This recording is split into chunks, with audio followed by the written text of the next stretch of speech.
നേതൃത്വവുമായി ഇടഞ്ഞ മുതിർന്ന നേതാവ് ജി സുധാകരന്റെ പേര് സർക്കാർ പരിപാടിയിൽ. ആലപ്പുഴ നാലുചിറ പാലം ഉദ്ഘാടനത്തിന്റെ ഭാഗമായി പൊതുമരാമത്ത് ഇറക്കിയ നോട്ടീസിലാണ് ജി സുധാകരന്റെ പേരും ചിത്രവും ഉള്ളത്.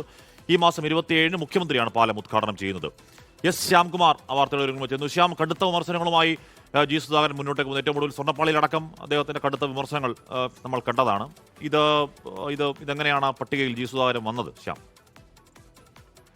ഹാഷ്മി, 27-ാം തീയതി നടക്കുന്ന ഉദ്ഘാടന ചടങ്ങിലാണ് മുൻ മന്ത്രിയും സ്ഥലം അമ്പലപ്പുഴ MLA-യുമായിരുന്ന ജി സുധാകരന്റെ പേരുകൂടി ഉൾപ്പെടുത്തിയിരിക്കുന്നത്. 2016-17 ബജറ്റിൽ ജി സുധാകരൻ പൊതുമരാമത്ത് മന്ത്രി ആയിരുന്നപ്പോഴാണ് ഈ പാലം അനുവദിക്കുകയും അതിന്റെ നിർമ്മാണ പ്രവർത്തനങ്ങൾ കിഫ്ബിയെ കൊണ്ട് ഏറ്റെടുപ്പിക്കുകയും ചെയ്തത്. 60 കോടി രൂപ ചെലവിൽ നിർമ്മിക്കുന്ന പാലത്തിന്റെ ഉദ്ഘാടന ചടങ്ങിൽ ഇപ്പോൾ ജി സുധാകരന്റെ പേരും ചിത്രവും ഉൾപ്പെടുത്തിയിട്ടുണ്ട്. പക്ഷേ ജി സുധാകരനോട് 27-ാം തീയതി നടക്കുന്ന ഉദ്ഘാടന ചടങ്ങിനെ കുറിച്ച് അറിയിച്ചിട്ടില്ല എന്നുള്ളതാണ് അറിയാൻ സാധിക്കുന്നത്. ഏതായാലും ഈ ഉദ്ഘാടന ചടങ്ങിൽ അദ്ദേഹം പങ്കെടുക്കുമോ എന്നുള്ളത് അറിയില്ല. നാട്ടുകാർ ഉൾപ്പെടെ ജി സുധാകരന്റെ ശ്രമഫലമായി വന്ന പാലത്തിന്റെ ഉദ്ഘാടന ചടങ്ങിൽ അദ്ദേഹം എത്തണമെന്നുള്ളൊരു ആവശ്യം നേരത്തെ ഉന്നയിക്കുകയും ചെയ്തിരുന്നു. അതിന് പിന്നാലെയാണ് നോട്ടീസിൽ ഉൾപ്പെടെ അദ്ദേഹത്തിന്റെ പേരും ചിത്രവും ഇടം പിടിച്ചിരിക്കുന്നത്. എസ് ശ്യാമകുമാറാണ് വാർത്തയുടെ വിവരങ്ങൾ നൽകിയത്.